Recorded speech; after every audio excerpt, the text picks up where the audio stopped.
नमस्कार छात्रों, आज की कक्षा में पुनः आप सभी का स्वागत है।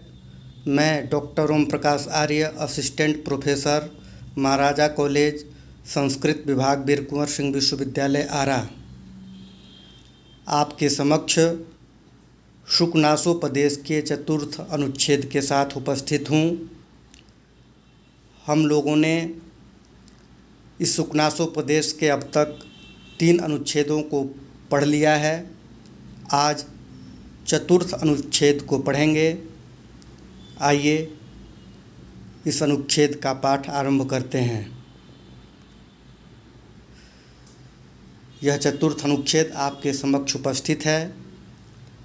इसका पाठ हम लोग इस तरह से करेंगे।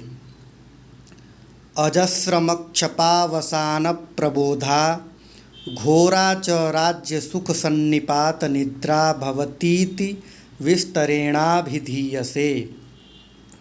गर्भेश्वरत्वम् अभिनवयौवनत्वम् अप्रतिमरूपत्वम् अमानुषशक्तित्वं चेति महतीयं खल्वनर्थपरम्परा।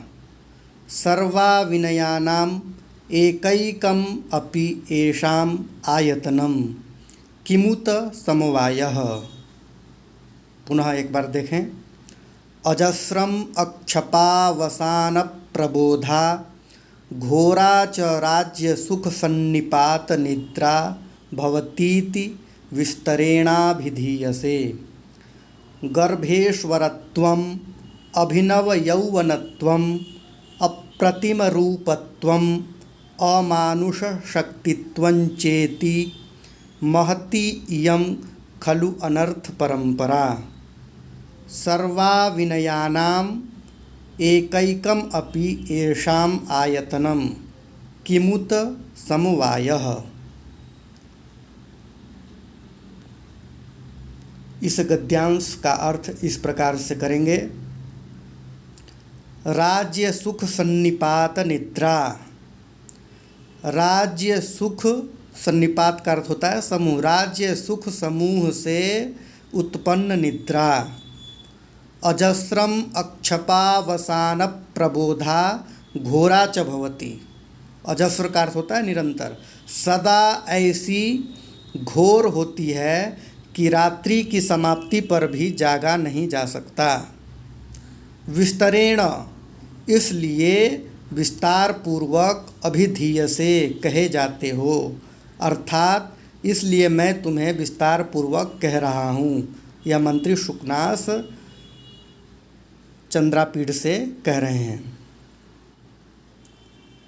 गर्भेश्वरत्वम जन्मजात प्रभुता, अभिनव यौवनत्वम नव यौवन, अप्रतिम रूपत्वम अद्वितीय सौंदर्य, अमानुष शक्तित्वं च और अतिमानुषी शक्ति संपन्नता। महती इयं खलु अनर्थ परंपरा। यह सब निश्चय ही अनर्थों की बहुत बड़ी परंपरा है, श्रृंखला है।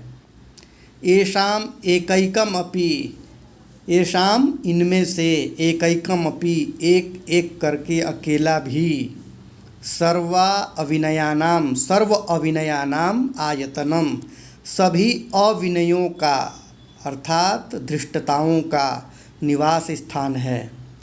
किम उत समवायः, किमुत समवायः, फिर इनके समूह का तो कहना ही क्या। यहाँ पर कवि का तात्पर्य है, कवि यह कहना चाहते हैं कि जो आरंभ में इन्होंने, हम यहाँ लौटते हैं गद्यांश की तरफ, जो प्रथम आरंभ होता है इसका, अजस्रम अक्षपावसान प्रबोधा घोरा च राज्य सुख सन्निपात निद्रा भवती इति विस्तरेणाभिधीयसे। कवि कह रहे हैं कि जो सोने की स्वाभाविक जो निद्रा होती है वह तो रात्रि समाप्ति के पश्चात टूट जाती है, निद्रा भी समाप्त हो जाती है। किंतु राज्य सुख सन्निपात निद्रा, राज्य सुख रूपी जो निद्रा है वो ऐसी घोर होती है कि रात्रि बीतने पर भी, रात्रि के समाप्ति पर भी वह निद्रा नहीं टूटती। आगे कवि का कहना है, जन्म सिद्ध ऐश्वर्य। गर्भेश्वरत्वम का अर्थ है जन्म सिद्ध, जन्म से प्राप्त ऐश्वर्य। अभिनव यौवनत्वम, अभिनव यौवन, नया नया यौवन। अप्रतिम रूपत्वम, अप्रतिम अनुपम, अद्वितीय। रूपत्व माने सौंदर्य, अनुपम सौंदर्य। और अमानुष शक्तित्वम, और अलौकिक शक्ति। इनके बारे में, इन चारों के बारे में कहना है कि ये सब अनर्थ के हेतु हैं। इन्हें ही यहाँ पर बाणभट्ट ने अनर्थ श्रृंखला कहा है। खल्वनर्थ परंपरा, अनर्थ परंपरा अर्थात अनर्थ की श्रृंखला है ये। इस प्रकार से यहाँ पर हेतु और हेतुमत के अभेद प्रतिपादन से हेतु अलंकार है। ये चीज़ें, ये जो उपर्युक्त चार चीज़ें जो बताई गई, कैसे अनर्थ परंपरा है, इसके उत्तर में कहा गया है कि इनमें से एसाम, इनमें से एकैकमपि, एक एक भी, सर्वाविनयानाम, सर्व अविनयानाम, सभी अविनयों के लिए पर्याप्त है। फिर किमुत समवाय, फिर इनके समूह का तो कहना ही क्या। यहाँ अनर्थ के लिए उपर्युक्त चार कारणों में से एक भी पर्याप्त होता, किंतु चंद्रापीठ के प्रसंग में अन्य कारण भी सहकारी बन गए हैं, इसलिए समुच्चय अलंकार भी यहाँ है। इस वाक्य के द्वारा यह व्यंजना की गई है कि यद्यपि चंद्रापीठ सब प्रकार से सुशिक्षित एवं विनम्र हैं, फिर भी चारों अनर्थ हेतुओं की संभावना से उसे उपदेश देना निरर्थक नहीं है। हितोपदेश और पंचतंत्र में भी इस तरह से, इसी के अर्थ से मिलता जुलता श्लोक आया है, जो इस प्रकार से है, यौवनम धन संपत्ति प्रभुत्वम अविवेकिता एकैकमप्यनर्थाय किम पुनस्तच्चतुष्टयम्।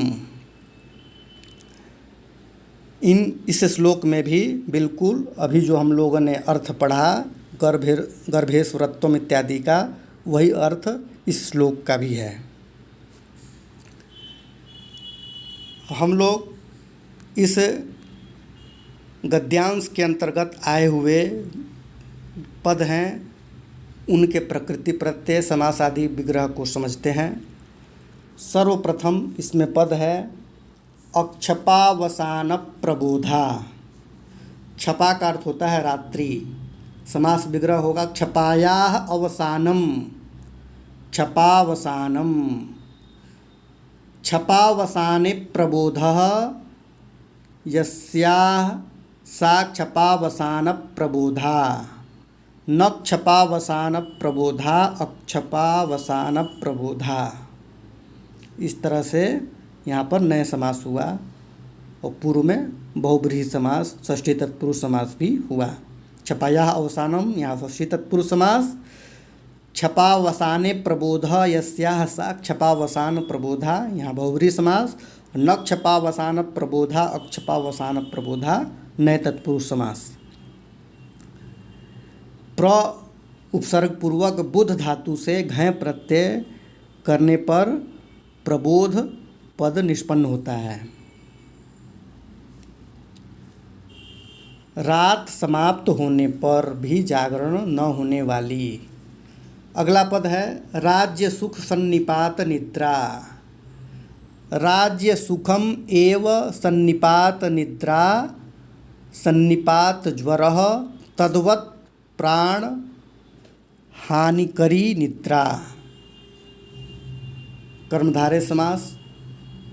अभिधीय से, अभि उपसर्ग पूर्वक धा धातु से यक प्रत्यय कर्म अर्थ में लट लकार मध्यम पुरुष एक वचन में अभिधीय से पद निष्पन्न होता है।